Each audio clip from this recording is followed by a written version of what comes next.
Don't tell nobody you ain't gonna work for white people, and then you sitting around with no money in your pocket, a bum. An honest day's work kill nobody. I'll dig up garbage if it's gonna feed my wife and my children. I'm not too ashamed to do any kind of honest labor to feed my family. So don't come in here with no chip on your shoulder. I ain't working for no white man. Fine. Then let me find you working for yourself. But anybody in here that ain't working is stealing. We want to know if you ain't working where you get your money from. 'Cause we don't need no more crooks. No more thieves and hustlers and dope sellers and pimps and abusers of people. We had enough of that crap. We don't need that in here. Salute to brother Minister Louis Farrakhan. I wanted to share this clip because it's such an important message, especially in the Black community. I believe he did this speech at the Million Man March back in the 90s. I want to say like 1995. Very old, but still relevant till this day. And in case you don't know who Louis Farrakhan is a very prominent figure as far as the civil rights movement. He's kind of a little bit similar to like Malcolm X. He's a part of like the Nation of Islam.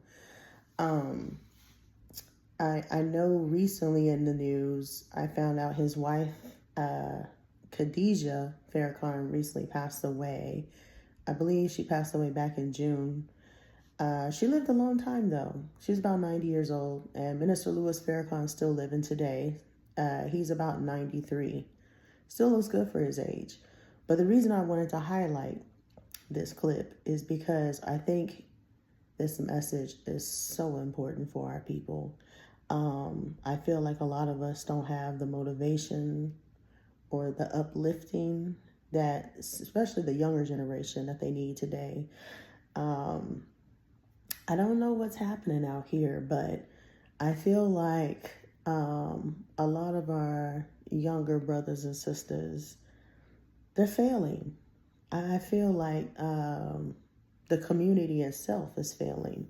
And the reason I say that is because now we're dealing with a new epidemic called fatigue, or ghetto fatigue, whatever you want to call it, where some of our people in a Black community, not all, some, before y'all come for me, have this thing where they go out in the streets, they hustle, they do the wrong things. And now the new thing, especially with the younger women, they're out here trying to get money. They're going about it the wrong way. Prime example, I noticed there's a trend right now on TikTok. There's a lady that calls herself Woo Lady. I don't know if you guys ever heard of her, but she started this movement where she's encouraging younger women. I think she's gearing it towards Black women to go outside and basically look for rich men, quote unquote, to trick on. Apparently, she's telling women to go to Miami to get flued out by quote unquote rich men to use them and take their money, which is really, really sad. And I'm just like, the advice she's giving these younger women is not good. It's actually setting them up for failure. And it's very dangerous when people, do this type of behavior and this activity where they encourage the younger generation to go out and do crazy things, like, selling themselves and pretty much doing anything under the sun that don't need to be done illegally, pretty much. But yeah, I find this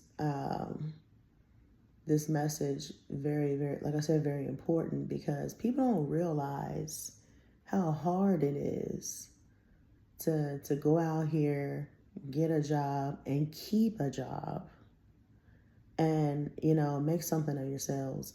A lot of people now, I'm telling you, the younger generation is failing is behind. A lot of them now, they want quick, easy money. They don't care about working for nobody no more. A lot of them want to call themselves quote unquote self-made millionaires, entrepreneurs, and they're really not. A lot of them are undercover drug dealers, unfortunately. And, you know, truth be told, it comes out in the end when they get caught up, you know, with the police and stuff. But the thing is, what I don't understand is why do some of our people glorify bad things? You know, why can't they just, you know, encourage the next person to do good, do better, be a mentor, you know, stuff like that. You know, whatever happened to like big brother, big sister programs? It seems like we don't have none of that stuff no more, you know, when I think about stuff like that. And then on top of that, it just seems like other communities outside of ours are thriving more than our very own. It feels like we're really behind times. And the only reason I say that is because if you think about it, you look at some of the communities, like the Asian people, for example, Asian communities are thriving like clockwork because one, they stick together. They're very family oriented. They have family owned businesses like the nail shops you see, the wig shops, the Chinese food places that you see around the corners, and even a liquor store, surprisingly. You'd be surprised. And even in Indian communities, Indians are, you know, very family oriented. Same thing. They got all the restaurants, the like the Indian cuisine restaurants and stuff. They got all the corner stores, the gas stations, you know. And some of those are, you know, more of the Arabic communities, of course. But my point is, I'm trying to get across, is that we don't stick together as Black people. I hate to say it. We don't. We are too busy trying to compete with the next person in line that are probably not even worried about you. And it's all a show. It's all a facade. A lot of people now, I'm starting to notice, are faking the funk and perpetrating, and, you know, they go online and they pursue this image that they want to be, but they're not really, you know, doing what they're supposed to be doing.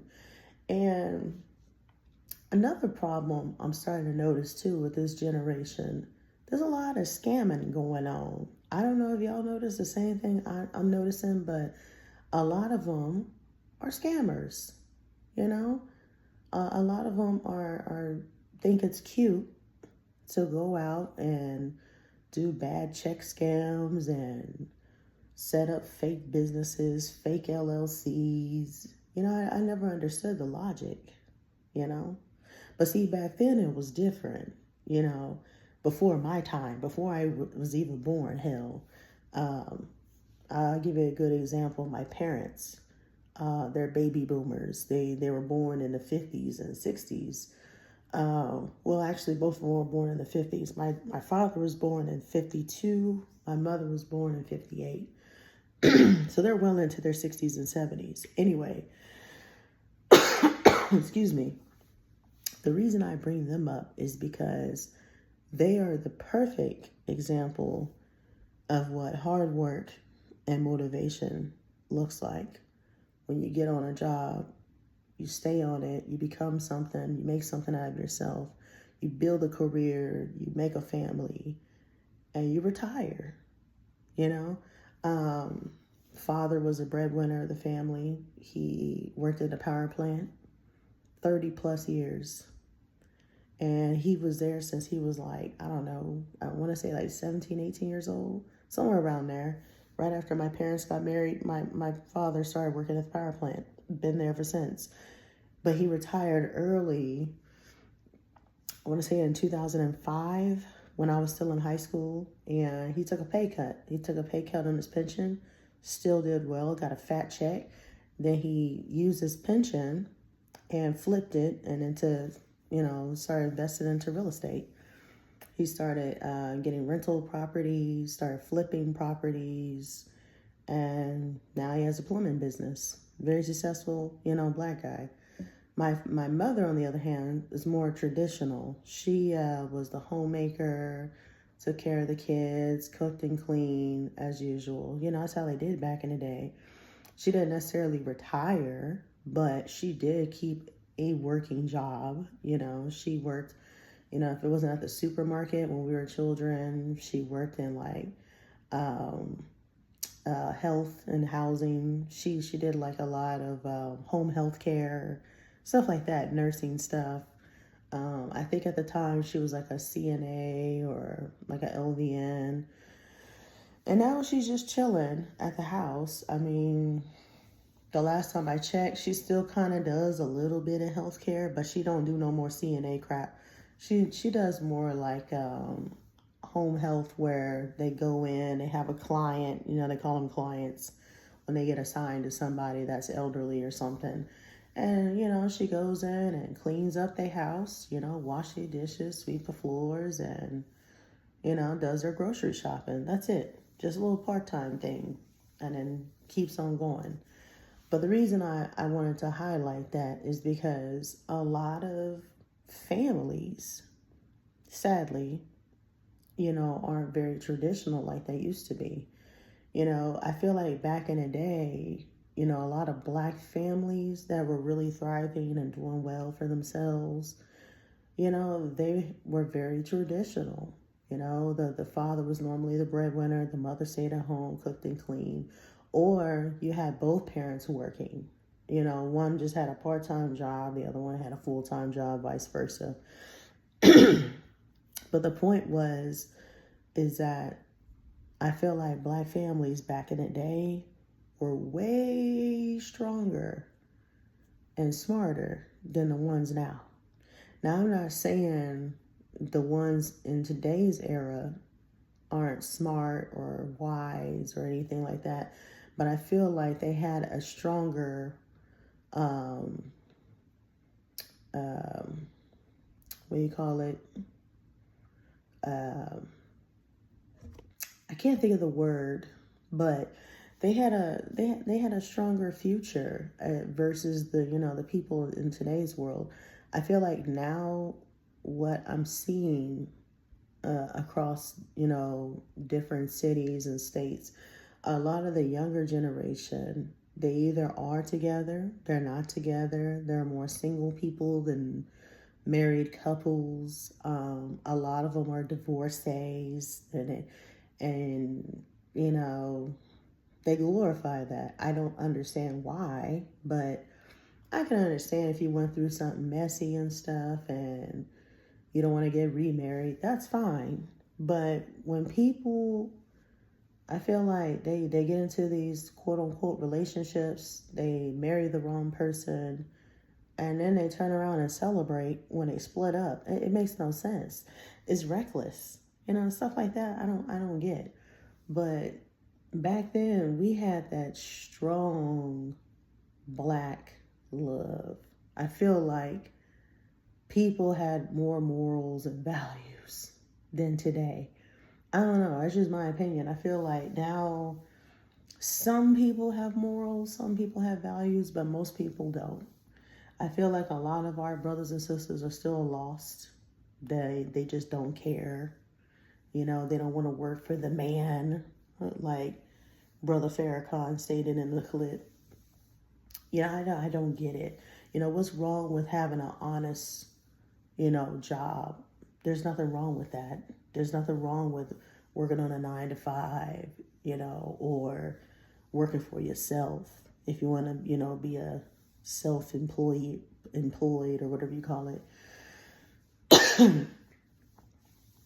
All I'm saying is, if you get out there and you make something of yourself, do good. Do good in your community. Be a good steward. That's all I'm saying. A lot of people are not doing too well. And they're just out here willy-nilly doing everything, like I said, under the sun. They don't care. I feel like we don't have any more guidance. We don't have any more principles when it comes to being a good person in general. That's just me. But that's all I have. I mean, like I said, I just wanted to highlight this message because I feel like it's needed, especially in the times that we are in. We really need to get back to, in the habit of building and doing well, in the community. We really do. But people don't want to build. Nobody wants to build. Nobody wants to get together. I mean, who can you blame at this point? All I can say is blame yourself. If you don't want to do nothing with yourself, you want to amount to nothing, that's on you. But all I'm saying is, take it with a grain of salt and make sure you build yourself a prominent future. Make a legacy if you have children, and do well. Just do well. That's all. That's all you got to do is just do well. But y'all let me know y'all's thoughts in the comments below. I mean, what do y'all think about the video? Do y'all relate to this message? Or do y'all feel like I don't need to work for the man? I got my own thing going. I don't need to hear nobody. I don't need no guidance, blah, blah, blah. I'm curious.